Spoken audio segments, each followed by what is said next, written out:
মধ্যে দাঁড়াইয়া গেছেন। ঠিক এমন সময় জনম দুঃখিনী মা আয়েশা দরজার মধ্যে দাঁড়াইয়া গেছে। ডাক দেয়া বলে, বেটা জুরাইস, বেটা জুরাইস, মার ডাকে একটু সাড়া দাও, একটু সাড়া দাও। জুরাইস চিন্তা করে, আল্লাহ, আমি তো নামাজের মধ্যে দাঁড়াইয়া গেছি, কেমন করে মার ডাকে আমি সাড়া দেই? নামাজের মধ্যে দাঁড়াইয়াছে। নামাজটা শেষ করার পরে তাকাইয়া দেখে মা নাই, মা চলে গেছে। দ্বিতীয় দিন আবার যখন নামাজের মধ্যে দাঁড়াইয়া গেছে রে মুসলমান, ঠিক এমন সময় মায়ে আবার দরজার মধ্যে আইসা ডাক দিয়া বলে, বেটা জুরাইস, আমি মার ডাকে একবার সাড়া দাও। বেটা জুরাইস, আমি মার ডাকে একবার সাড়া দাও। ও মুসলমান, আল্লাহর বান্দা চিন্তা করে, আল্লাহ, আমি তো তোমার সামনে দাঁড়াইয়া আছি, পুরা দুনিয়া একদিকে, আল্লাহ তুমি হইলা একদিকে, মার ডাকে আমি কেমন করে সাড়া দেব? ও মুসলমান, নামাজটা শেষ করার পর তাকাইয়া দেখেন মায়ে চলে গেছে। এরকম একাধারে 3 দিন আমার বন্ধুরে মায়ে আয়েশা জুরাইসকে ডাকে, বেটা আমি মার ডাকে একটু সাড়া দাও, আমি মার ডাকে একটা সাড়া দাও। জুরাইস নামাজের মধ্যে দাঁড়াইয়া আছে, মায়ের ডাকে কোনো সাড়া নাই, কোনো সাড়া নাই। মায়ে এইবার ডাক দিয়া বলে, বেটা আমি মার ডাকে তুমি সাড়া দিলা না, আমি মার ডাকে তুমি সাড়া দিলা না। আমি আল্লাহর কাছে দোয়া করলাম, আল্লাহ তাআলা রব্বুল আলামিন এই দুনিয়ার জমিনে নষ্ট মহিলার চেহারা না দেখা যেন তোমার মৃত্যু দেয় না। জুরাইদের মা বদদুয়া করছে রে মুসলমান। আমার বন্ধুরে, মুরব্বী বাবাজি, যুবক ভাইরা আমার, আজকে মা অনেকের দুনিয়াতে নাই, বাবা আজকে দুনিয়াতে নাই।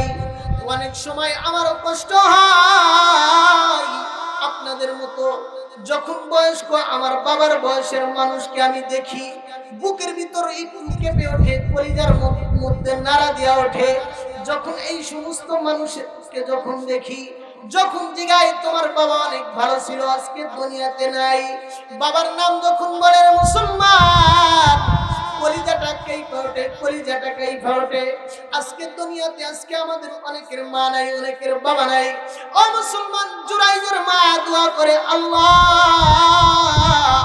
দুনিয়ার নষ্ট মহিলার চেহারা না দেখাইয়া, দুনিয়ার নর্তকী নারীর চেহারা না দেখাইয়া, মরিয়ার যেই নারী নিজের দেহ ব্যবসা করে, যেই নারী নষ্ট, যার চরিত্র খারাপ, এমন নারীর চেহারা না দেখাইয়া আমার জুরাইসে তুমি মৃত্যু দিও না।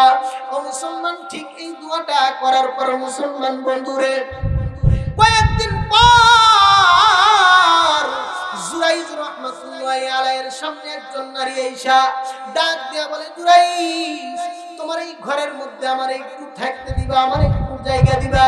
জুরাইজ ডাক দিয়া বলে, আমি আল্লাহর ভয় পাই, নারী হইল আমি তোমার জায়গা দিতে পারবো না। এই নারী ক্ষিপ্ত হইয়া, ও মুসলমান, এক রাখালের সাথে যাইয়া জেনার কাজ করেছে, অপকর্ম করেছে। অপকর্মটা করার পর আল্লাহর বান্দির পেটের মধ্যে যখন অবৈধ সন্তান এসে গেছে, ও মুসলমান, এলাকার মধ্যে এলান হয়ে গেল, এলাকার মধ্যে এলান হয়ে গেল। একটা পর্যায়ে বাচ্চা যখন প্রসব করলো রে মুসলমান, এলাকার মানুষ বলে, এই বাচ্চার বাবাকে, এই বাচ্চার জন্মদাতা বাবাকে।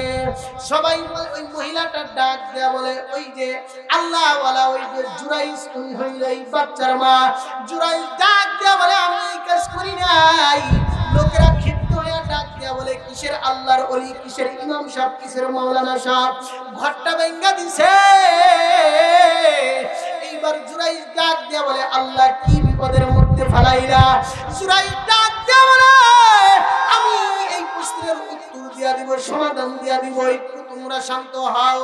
জুরাইস ডাক দেয়া বলে, ওই কোলের বাচ্চারে ডাক দেয়া বলে, ও বাচ্চা, বলো তুমি তো নিষ্পাপ, তোমারে তো আল্লাহ বানাইছে, যেই আল্লাহ বানাইছে তোমার জবান দিয়া বলো, তোমার ওই পবিত্র জবান দিয়া বলো, তোমার জন্মদাতা পিতাকে, তোমাকে জন্ম দিয়েছে কে? বাচ্চাটা মুসলমান এই জবান দিয়া ডাক দিয়া বলে, আল্লাহর বান্দা জুরাইস, আমার জন্মদাতা পিতা দুনিয়ার কোন নেককার না, দুনিয়ার জুরাইজ না, আমার জন্মদাতা পিতা হইল অমুক রাখা। চ্যানেলটি সাবস্ক্রাইব করে আমাদের সঙ্গেই থাকুন। মহান রব্বুল আলামিন ডাক দিয়ে বলেন, দুনিয়ার মানুষ, আমি আল্লাহ তাআলা রব্বুল আলামিন তোমাদের জান ও মাল আমি আল্লাহ আমার জান্নাতের বিনিময়ে কিনে নিয়েছি। ও মুসলমান, যেই আল্লাহ তাআলা রব্বুল আলামিন আমার আপনার জান ও মাল মাওলা পাকের জান্নাতের বিনিময়ে কিনে নিয়েছে, কাল কঠিন কিয়ামতের ময়দানে আল্লাহ তাআলা রব্বুল আলামিন যদি ঘোষণা করে, ও দাড়িওয়ালা মুসলমান, ও টুপিওয়ালা মুসলমান, ও কালেমা পড়নেওয়ালা মুসলমান, বলো বলো বলো, আমি আল্লাহর চাইতে বেশি প্রেম ভালোবাসা তোমার আর্জেন্টিনার প্রতি ছিল, আমি আল্লাহ তাআলার চাইতে ভালোবাসা বেশি তোমার ব্রাজিলের প্রতি ছিল, আমি আল্লাহ তাআলার প্রতি ভালোবাসার চাইতে বিশ্বকাপের প্রতি তোমার ভালোবাসা ছিল। রাত্রি জায়গা জায়গা তুমি বিশ্বকাপ খেলা দেখতে পারছো, রাত্রি জায়গা জায়গা চাষটালের মধ্যে পয়সা পয়সা তুমি উলঙ্গ নারীর ছবি দেখেছো, গান দেখেছো, ওই জায়গায় তোমার সময়ের কোনো হিসাব নাই, হিসাব নাই। আল্লাহ তাআলা রব্বুল আলামিন বলেন, আমি আল্লাহ যেই জান্নাতের বিনিময়ে তোমার জান ও মাল কিনে নিয়েছি, তোমার জানের বিনিময়ে তুমি আমি আল্লাহর জন্য কি করেছো, তোমার মালের বিনিময়ে আমি আল্লাহর জন্য তুমি দুনিয়াতে কি করেছো। আমি আল্লাহ তো জানের বিনিময়ে, তোমার জানের বিনিময়ে, তোমার মালের বিনিময়ে আমি আল্লাহর জান্নাত তোমাকে দিয়ে দিয়েছি, কিন্তু ওই জান মাল তুমি কোন রাস্তায় খরচ করেছো, কোথায় ব্যয় করেছো, ওই দিন বলেন আল্লাহর কাছে তো ওই দিন ধরা পড়ে যাব। ওই দিন তো লেখা থাকবে যে আল্লাহ নিজের মাল খরচ কইরা ব্রাজিলের পতাকা বানায়া 10 মাইল 15 মাইল ঝুলা রাখছিলাম, আর্জেন্টিনার পতাকা লাগাইয়া 10 মাইল 20 মাইল লাগা রাখছিলাম। বলেন তো ওই দিন তো বিনা হিসাবে জান্নাত না? সুবহানাল্লাহ কোন? নাউজুবিল্লাহ কইতেছে সুবহানাল্লাহ, সুবহানাল্লাহ, আলহামদুলিল্লাহ, নাউজুবিল্লাহ কোথায় বলতে হয়? এগুলো আমাদের মধ্যে কারণ গুরুত্ব জানাই, কারণ কোরআন ও হাদিস থেকে যখন কথা বলে তখন আমরা প্রথমে আগে তার চেহারা দেখি, তারপরে তার বংশ দেখি, যে এটা কোথাকার মানুষ। এটা না আমাদের মসজিদের ইমাম সাহেব প্রতি জুমায় আমাদেরকে ওয়াজ শোনায়, এই ওয়াজের কোনো গুরুত্ব, এটা তো আমাদের এলাকারই হুজুর 2, 4, 10, 15 বছর ধরে আমাদের এলাকাতেই আছে, প্রতিদিন কারি সাজান সাহেব উনি ওয়াজ করেন, ওনার ওয়াজের আমাদের কাছে কোনো মূল্য নাই। গ্রামের ছেলে ওয়াজ করতেছে, এই ওয়াজের আমাদের কাছে তাসির নেই। চেহারা দেখার কারণে, যার কারণে ওয়াজের তাসির আমার আপনার ভিতরে পড়তেছে না, কলবের মধ্যে লাগতেছে না। আল্লাহ তাআলা রব্বুল আলামিন বলেন, হাবিব দুনিয়ার মানুষদেরকে জানা দেন, আল মারউ মা'a মান আহাব্বা, যার সাথে যার মুহাব্বত তার সাথে তার কিয়ামত, যার সাথে যার কি মুহাব্বত তার সাথে তার কি কিয়ামত। এখন বলেন যাদের মুহাব্বত দলের সাথে ছিল, আর্জেন্টিনা, ব্রাজিল, মেসি, আরো নেইমার, আরো কি কি দল আছে, মুহাব্বতে কইরা জীবনে পাঞ্জাবি গায়ে দিয়ে মসজিদে যায় না, কিন্তু খেলা ভালোবাসে, খেলোয়াড়কে ভালোবাসে, তাই টাকা দিয়া জার্সি কিনা, গরম নাই ওর কাছে, কোনো কিছু নাই, সব সময় ওই জার্সি পরে আছে। এটা মিথ্যা কথা নাকি সত্যি কথা? সন্তানের মাথার মধ্যে টুপি নাই,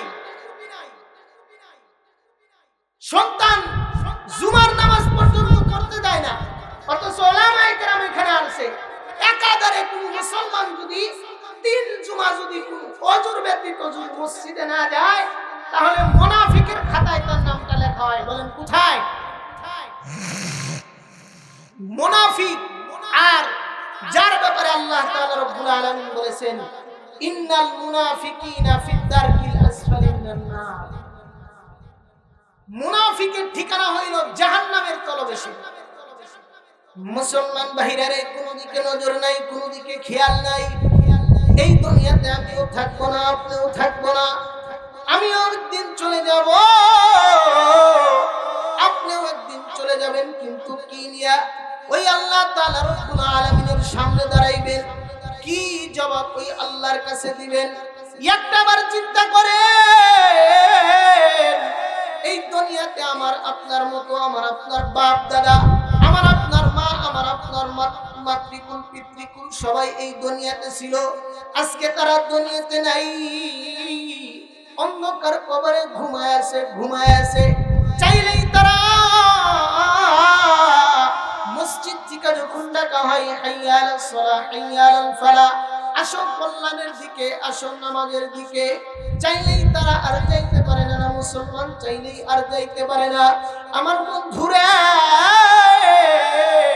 কিন্তু আল্লাহ তাআলা রব্বুল আলামিন এখনো আপনাকে আমাকে মহামূল্যবান হায়াত এই দুনিয়ার জমিনের মধ্যে দিয়েছেন।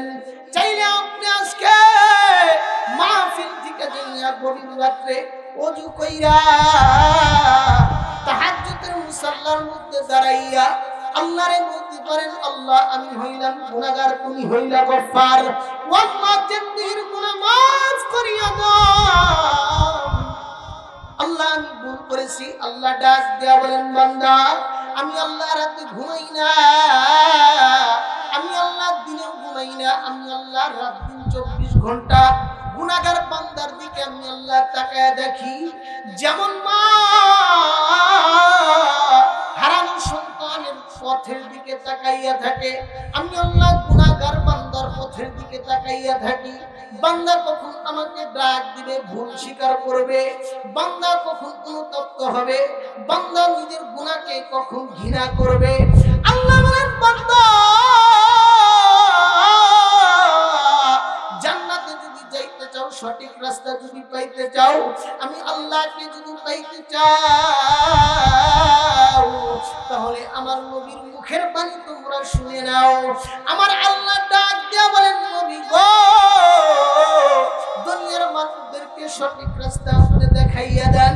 একটা সময় আপনি দুনিয়াতে থাকবেন না, আপনার উম্মতেরা পেরেশানি হয়ে যাবে। আবু বকর জমিনের মধ্যে থাকবে না, ওমর একটা সময় থাকবে না, আলী থাকবে না। নবী গো, উম্মত যাবে কোথায়? ও নবী আপনি বলে দেন, সঠিক রাস্তা তারা কোথায় গেলে পাবে? আমার আল্লাহ বলেন, নবী গো আমি আল্লাহ বলে দিলাম, ইয়া আইয়ুহাল্লাযীনা আমানু তাকুল্লাহ ওয়া কুনু মা'আস সাদিকিন। আল্লাহু আকবার। মুসলমান ভাইরা আমার, আল্লাহ তাআলা রব্বুল আলামিন বলেন, সঠিক রাস্তা যদি পাইতে চাও, সাদিকিনদের সাথী হয়ে যাও, আল্লাহ ওয়ালাদের সাথী হয়ে যাও, উলামায়ে কেরামের সাথী হয়ে যাও। কেন বন্ধুরে উলামায়ে কেরামের কাছে বসবেন না? আলেমদের কাছে কেন যাইবেন না? হাফিজে কোরআনের কাছে কেন যাইবেন না? মুফতির কাছে কেন যাইবেন না? মুফাসসিরের কাছে কেন যাইবেন না? ও বন্ধু, দুনিয়াতে একটু আপনার জমির মধ্যে বেজাল বাজলে, দুনিয়াতে যেই ব্যক্তিটা জমি একটু ভালো বোঝে তার কাছে আপনি চলে যান। ব্যবসাতে একটু গন্ডগোল লাগলে আপনি পরামর্শ করেন অভিজ্ঞ মানুষের কাছে আপনি চলে যান। আপনি অভিজ্ঞ একজন ড্রাইভার হতে চাইলে অভিজ্ঞ আর একজন ড্রাইভারের কাছে আপনি চলে যান। ও বন্ধু, আল্লাহ তাআলা রব্বুল আলামিন বলেন, সাদিকিনদের সাথে যদি তুমি হয়ে যাও, আল্লাহ ওয়ালাদের সাথে যদি হয়ে যাও, আমি আল্লাহর রাস্তায় যারা চলে তাদের কাছে যদি তোমরা চলে যাও, অতি সহজে আমি আল্লাহর রাস্তা পাওয়া যাইবা। সঠিক রাস্তা পাইতে হলে যাইতে হবে কাদের কাছে? উলামায়ে কেরামের কাছে যাইতে হবে, হক্কানি পীর বুজুর্গদের কাছে যাইতে হবে। সময় শেষ, সংক্ষিপ্ত হুজুর শেষ কথা হইল, দেখেন যেই দিকে দৌড়ান, যেখানেই যান, শান্তি পাইবেন না। কারণ কোরআন এমন এক বাণী, কোরআন এমন এক গাইড, কোরআন এমন এক বিধান আল্লাহ তাআলা রব্বুল আলামিন যেটা আমাকে আপনাকে জান্নাতে যাওয়ার গাইড হিসেবে দিয়েছেন, এমনি এমনি দেন নাই। প্রেসক্রিপশন ছাড়া যেমন কোন রোগী ভালো হইতে পারে না, ডাক্তারের কাছে না যায় কোন রোগী যেমন এমনি এমনি মন গড়া ওষুধ খায়া ভালো হইতে পারে না, ইঞ্জিনিয়ার ছাড়া যেমন দুনিয়াতে ঘর বানানো যায় না, বিল্ডিং বানানো যায় না, ঠিক প্রকৃত ইমানদার মুসলমান হওয়ার জন্য সাদিকিনদের কাছে না গেলে, আল্লাহওয়ালাদের কাছে না গেলে, হক্কানি পীর বুজুর্গদের কাছে না গেলে, ওলামায়ে কেরামের কাছে না গেলে সঠিক রাস্তা আমি আপনি খুঁজে পাবো। সমাধান চাও যদি জীবনে মরণে, খুঁজে নাও বুঝে নাও, চোখ রাখো কোরআনে, বলেন ঠিক কিনা? তবেই পাবে সুখ শান্তির ঠিকানা, যদি মেনে নাও তুমি মনে প্রাণে সমাধান। এ বাণী সকলের নয় শুধু মুমিনের, যারাই চলবে মেনে ফল পাবে কোরআনের, বলেন ঠিক কিনা? এ বাণী কি শুধু মুসলমানের না, যেই কোরআনের কারণে মুহাম্মদুর রাসূলুল্লাহ সাল্লাল্লাহু আলাইহি ওয়াসাল্লাম যখন ওনার পবিত্র জবান থেকে মুসলমান যখন কোরআনে পাক যখন তেলাওয়াত করছে, বিধর্মী পর্যন্ত নিজের মা বাবা, নিজের আপনজন, নিজের সব কিছু ছাইরা শুধুমাত্র কোরআনের প্রতি আসক্ত হইয়া এক আল্লাহর উপর ঈমান এনে মুহাম্মদুর রাসূলুল্লাহ সাল্লাল্লাহু আলাইহি ওয়াসাল্লামের হাতে হাত রেখে মুসলমান হয়ে গেছে, বলেন ঠিক কিনা? ওই কোরআন আজকে আমার আপনার ঘরের মধ্যে আছে কি নাই? ওই কোরআন থাকার পরেও ছেলে সন্তান মা বাবাকে ভাত দিতে চায়। ওই কোরআন আমার আপনার ঘরে থাকার পরেও ভাই হয়ে বোনের ভাত দিতে চায়। ওই কোরআন আমার আপনার ঘরে থাকার পরেও আমার আপনার ঘরের মধ্যে থেকে অশান্তি দূর হয়। কারণ আগের বেলায় যখন রাস্তা দিয়ে যখন যাওয়া যাইতো, গুন গুন গুন গুন গুন গুন আওয়াজ হইতো, কোরআনের তেলাওয়াত শোনা যাইতো। কিন্তু এখন রাস্তা দিয়ে গেলে সকাল বেলাও না, রাত 2টাও না, 4টাও না, দুপুর বেলাও না, বিকাল বেলাও না, কোন সময়ও রাস্তা দিয়ে গেলে কোরআনের আওয়াজ তুলনামূলক ভাবে আর শোনা যাচ্ছে। তাহলে শান্তি আসবে কোথায়? এই যে এখানে একটু বসে আছে, অস্থিরতা এসে গেছে, কখন এখান থেকে চলে যাব। অথচ ওই যে বাজারের মধ্যে জোয়ান নাই, বুড়া নাই, টাকা আছে টিভির পর্দার মধ্যে, নামাজ মসজিদ থেকে পড়ার পরেও টুপি মাথার ভিতর দিয়া চাষটালের মধ্যে বৈশা ডান হাতে সিগারেট নিয়া বাম হাতের মধ্যে চা নিয়া খায় আর ছবি দেখে, বলেন ঠিক কিনা? অথচ আল্লাহ তাআলা রব্বুল আলামিন কোরআনে পাকের মধ্যে নামাজের ব্যাপারে বলেছেন, ইন্নাস সালাতা তানহা আনিল ফাহশাই ওয়াল মুনকার। নামাজ এমন আল্লাহ তাআলা রব্বুল আলামিন নামাজ পড়বে যারা খারাপতা থেকে বিরত থাকবে, নামাজ পড়বে যারা অশ্লীলতা থেকে দূরে থাকবে, নামাজ পড়বে যারা ইমানদার হবে তারা, নামাজ পড়বে যারা মুমিন হবে তারা, নামাজ পড়বে যারা সাদিকিন হবে তারা, নামাজ পড়বে যারা গান বাজনা থেকে দূরে থাকবে তারা। কিন্তু এখন প্রশ্ন জাগতে পারে যে নামাজ পড়ে এরপরেও খারাপ কাজ করে, নামাজ পড়ে এরপরেও ছবি দেখে, মসজিদ থেকে বাইর হইতে দেরি হয়, তাকে চাষটালে ঢুকতে ওই নামাজ আটকায় রাখতে পারে না। এর দ্বারা বোঝা গেল যে নামাজির নামাজ ঠিক মতো হচ্ছে। আগের বেলায় শুনতাম ক্যাসেটের মধ্যে বাজতো যে তোমার হইল না নামাজ, তোমার হইল না নামাজ হইল না, এরকম একটা গজল কিন্তু ছিল, গজল অথবা গান হোক, নামাজের নামাজ হয় না, এরকম কিছু দোষ বাহির করে করে বাজাইতো। আমি আপনি মুসলমান, একদিন এই দুনিয়ার জমিন ছেড়ে আমাকে আপনাকে চলে যাইতে হবে। আমি আপনি মুসলমান, বলেন এই নামাজ জান্নাত পর্যন্ত নিয়ে যাবে কি যাবে না?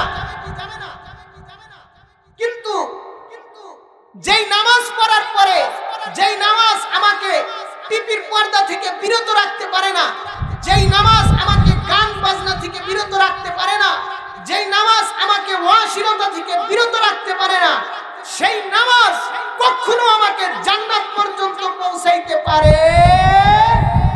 কথা বলেন, আরো জোরে বলেন। ওই নামাজ কখনো পারে? কোরআন এমন এক বাণী,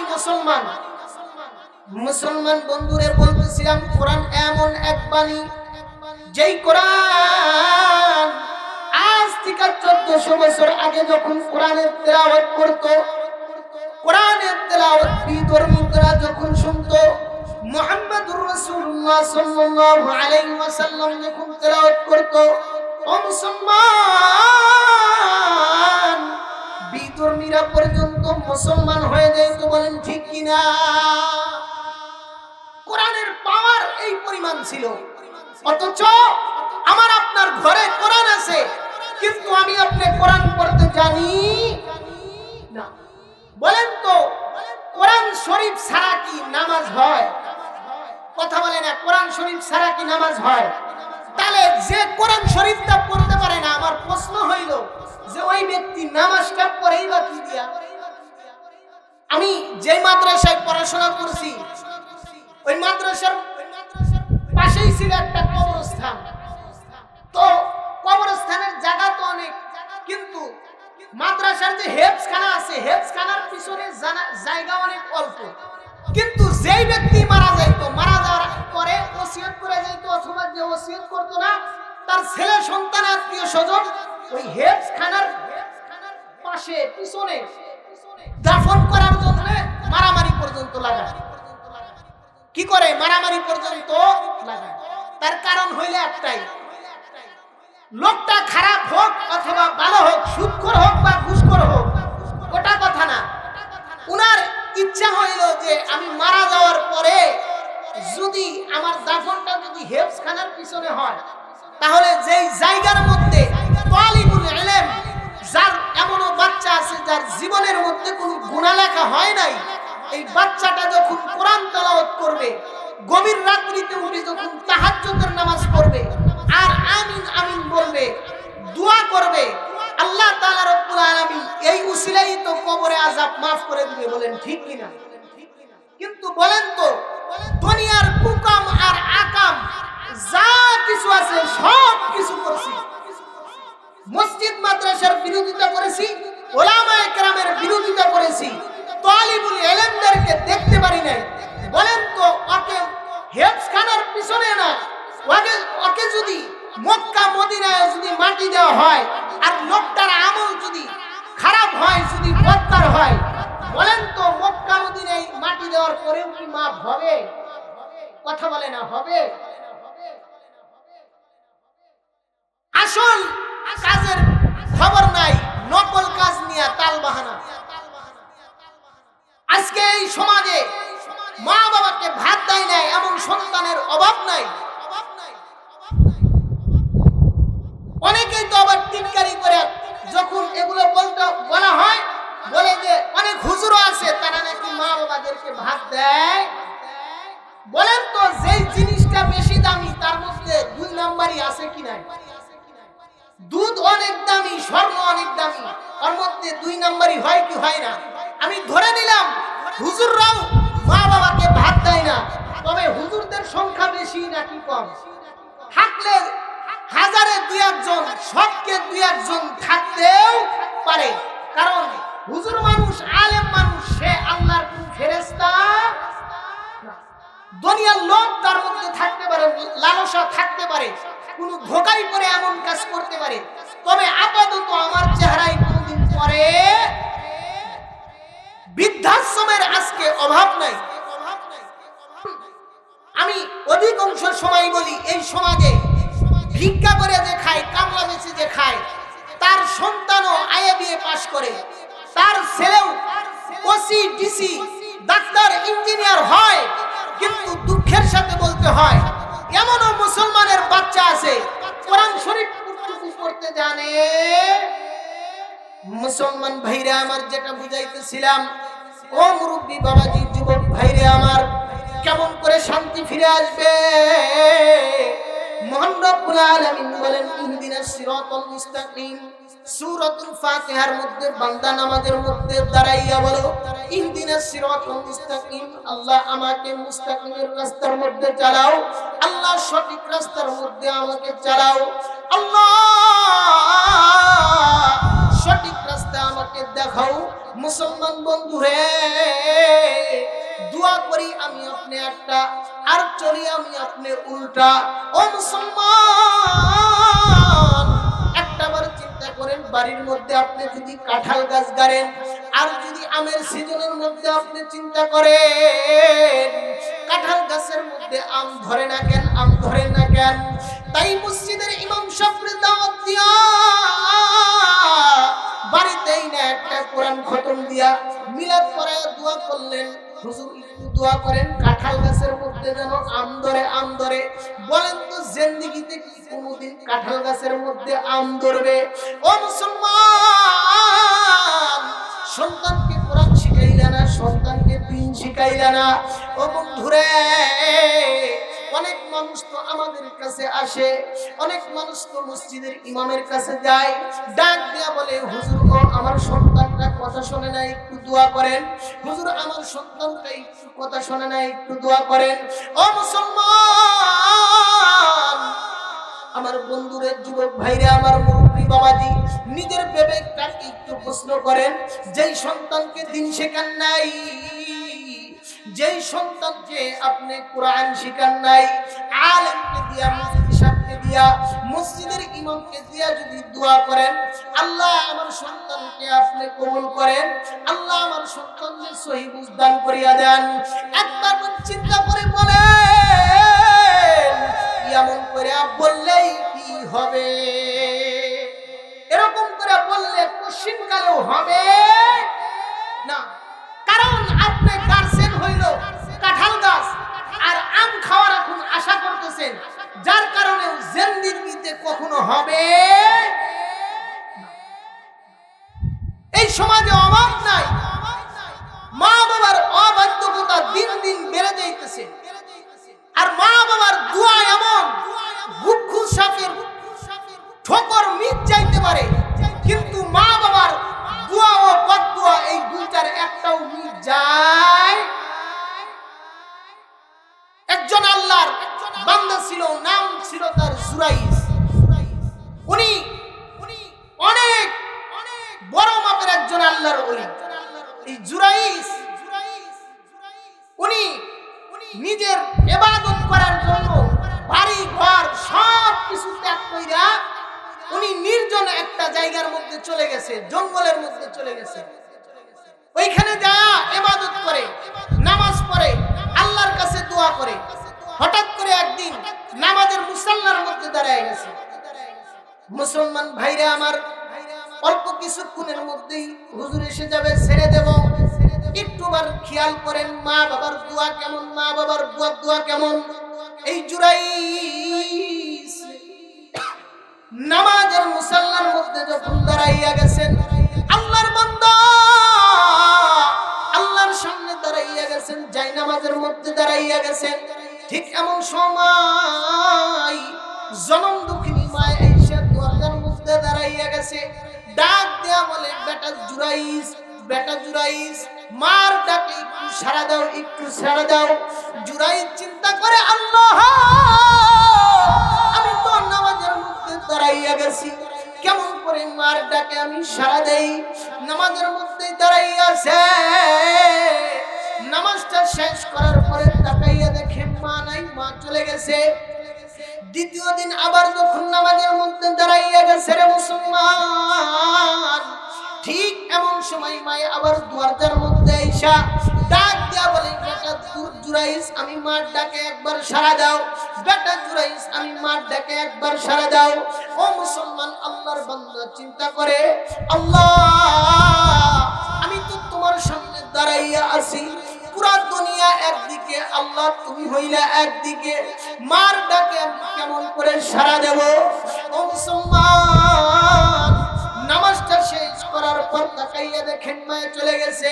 এরকম একাধারে 3 দিন আমার বন্ধুরে মায়া আয়েশা জুরাইজকে ডাকে, বেটা আমি মার ডাকে একটু সাড়া দাও, আমি মার ডাকে একটা সাড়া দাও। জুরাইজ নামাজের মধ্যে দাঁড়াইয়া আছে, মায়ের ডাকে সাড়া নাই, কোনো সাড়া নাই। মায়ে এইবার ডাক দিয়া বলে, বেটা আমি মার ডাকে তুমি সাড়া দিলা না, আমি মার ডাকে তুমি সাড়া দিলা না। আমি আল্লাহর কাছে দোয়া করলাম, আল্লাহ তাআলা রব্বুল আলামিন এই দুনিয়ার জমিনে নষ্ট মহিলার চেহারা না দেখা যেন তোমার মৃত্যু দেয় না। জুরাইজের মা বদদুয়া করছে, রে মুসলমান আমার বন্ধুরে, মুরব্বী বাবাজি, যুবক ভাইরে আমার, আজকে মা অনেকের দুনিয়াতে নাই, বাবা আজকে দুনিয়াতে নাই। অনেক সময় আমারও কষ্ট হয় আপনাদের মতো। যখন বয়স্ক আমার বাবার বয়সের মানুষকে আমি দেখি, বুকের ভিতর একটু কেঁপে ওঠে, কলিজার মধ্যে নাড়া দিয়া ওঠে। যখন এই সমস্ত মানুষকে যখন দেখি, যখন জিগাই তোমার বাবা অনেক ভালো ছিল, আজকে দুনিয়াতে নাই, বাবার নাম যখন বলে মুসলমান, কলিজাটাকেই ফাটে, কলিজাটাকেই ফাটে। আজকে দুনিয়াতে আজকে আমাদের অনেকের মা নাই, অনেকের বাবা নাই। ও মুসলমান, জুরাইজের মা দোয়া করে, আল্লাহ দুনিয়ার নষ্ট মহিলার চেহারা না দেখাইয়া, দুনিয়ার নর্তকী নারীর চেহারা না দেখাইয়া, মরিয়ার যেই নারী নিজের দেহ ব্যবসা করে, যেই নারী নষ্ট, যার চরিত্র খারাপ, এমন নারীর চেহারা না দেখাইয়া আমার জুরাইজে তুমি মৃত্যু দিও না। ও মুসলমান, ঠিক এই দোয়াটা করার পর মুসলমান বন্ধুরে, কয়েকদিন পর জুরাইজ রাহমাতুল্লাহি আলাইহির সামনে একজন নারী আয়েশা ডাক দিয়া বলে, জুরাইজ তোমার এই ঘরের মধ্যে আমার একটু থাকতে দিবা, আমার একটু জায়গা দিবা। জুরাইজ ডাক দিয়া বলে, আমি আল্লাহর ভয় পাই, নারী হইল আমি তোমার জায়গা দিতে পারবো না। এই নারী ক্ষিপ্ত হইয়া, ও মুসলমান, এক রাখালের সাথে যাইয়া জেনার কাজ করেছে, অপকর্ম করেছে। অপকর্মটা করার পর আল্লাহর বান্দির পেটের মধ্যে যখন অবৈধ সন্তান এসে গেছে, ও মুসলমান, এলাকার মধ্যে এলান হয়ে গেল, এলাকার মধ্যে এলান হয়ে গেল। একটা পর্যায়ে বাচ্চা যখন প্রসব করলো, রে মুসলমান, এলাকার মানুষ বলে এই বাচ্চার বাবাকে, এই বাচ্চার জন্মদাতা বাবাকে। সবাই বলে, ওই মহিলাটার ডাক দেয়া বলে, ওই যে আল্লাহওয়ালা, ওই যে জুরাইজ, তুমি হইল এই বাচ্চার মা। জুরাইজ ডাক দেয়া বলে, আমি এই কাজ করি নাই। লোকেরা ক্ষিপ্ত হয়ে ডাক দেয়া বলে, কিসের আল্লাহর ওলি, কিসের ইমাম সাহেব, কিসের মাওলানা সাহেব, ঘরটা ভেঙ্গা দিছে।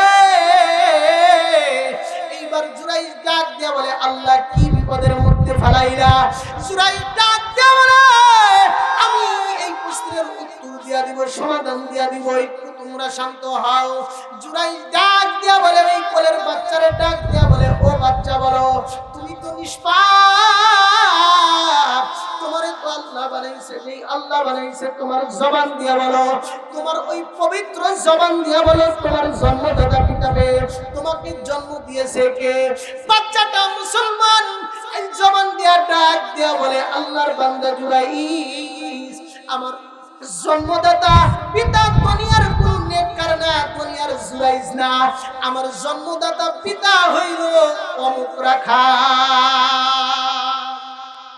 জন্মদাতা পিতাকে অমুক রাখা।